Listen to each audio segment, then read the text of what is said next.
আমার বিয়ে হয় একজন ইটালি প্রবাসীর সাথে। বিয়ের ৩ বছর আগে থেকে আমার রিলেশন ছিল একজনের সাথে। সেটা আমি আমার বাবা-মাকে জানাই। জানানোর পরে তারা আরও দ্রুত আমাকে বিয়ে দিয়ে দেয়। তারপরে বিয়ের পরে এটা আমি আমার হাসব্যান্ডের সাথেও শেয়ার করি এবং তাকে বলি। সেও বলে যে, "ঠিক আছে, আস্তে, আস্তে তুমি সবকিছু ভুলে যাবা। আস্তে, আস্তে আমাদের সংসার হলে সবকিছু ঠিক হয়ে যাবে।" কিন্তু আমি সেটা ঠিক করতে পারিনি এবং ভুলতেও পারিনি। বিয়ের ৬ মাস পরে আমার ইটালি প্রবাসী স্বামী সে চলে যায় আবার ইটালি এবং পেছনে আমাকে একা ফেলে যায় এবং আমি তখন ৩ মাসের অন্তঃসত্ত্বা।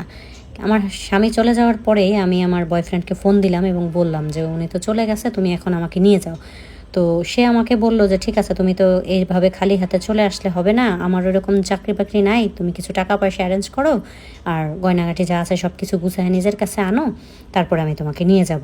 একথা বলার পরে আমিও তার কথা মতো তার সাথে ফোনে কথা বলতে থাকলাম এবং এভাবে চলতে থাকলাম। তো আমার ছেলের যখন ৬ মাস বয়স, তখন আমি বেশ ভালো অ্যামাউন্টের কিছু টাকা-পয়সা নিয়ে, গয়নাগাটি সব কিছু নিয়ে তারপরে ওর সাথে চলে গেলাম। নিজেদের দেশ বগুড়া ছেড়ে চলে আসলাম ঢাকায়।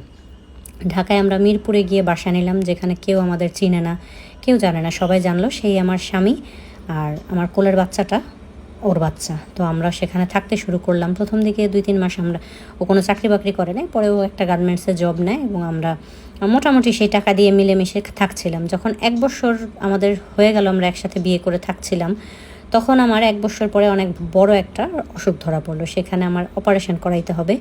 তো আমি তাকে বললাম যে, "এত টাকা যেহেতু আমাদের কাছে নাই, তো আমি গয়নাগুলো বিক্রি করে দেই। গয়নাগুলো বিক্রি-টিক্রি করে তারপর অপারেশনটা করাই।"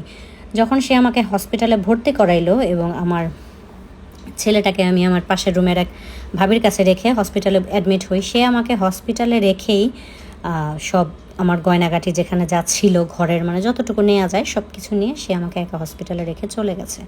তো আমি যে বাসায় ভাড়া থাকতাম সে বাড়ির বাড়িওয়ালা সে অন্য ভাড়াটিয়াদের কাছ থেকে শুনে তারপরে আমাকে টাকা পয়সা দিয়ে অপারেশন করায় এবং আমি সুস্থ হয়ে বাড়িতে আসি এবং আমার ছেলেটাকে নিয়ে আমি জব করি।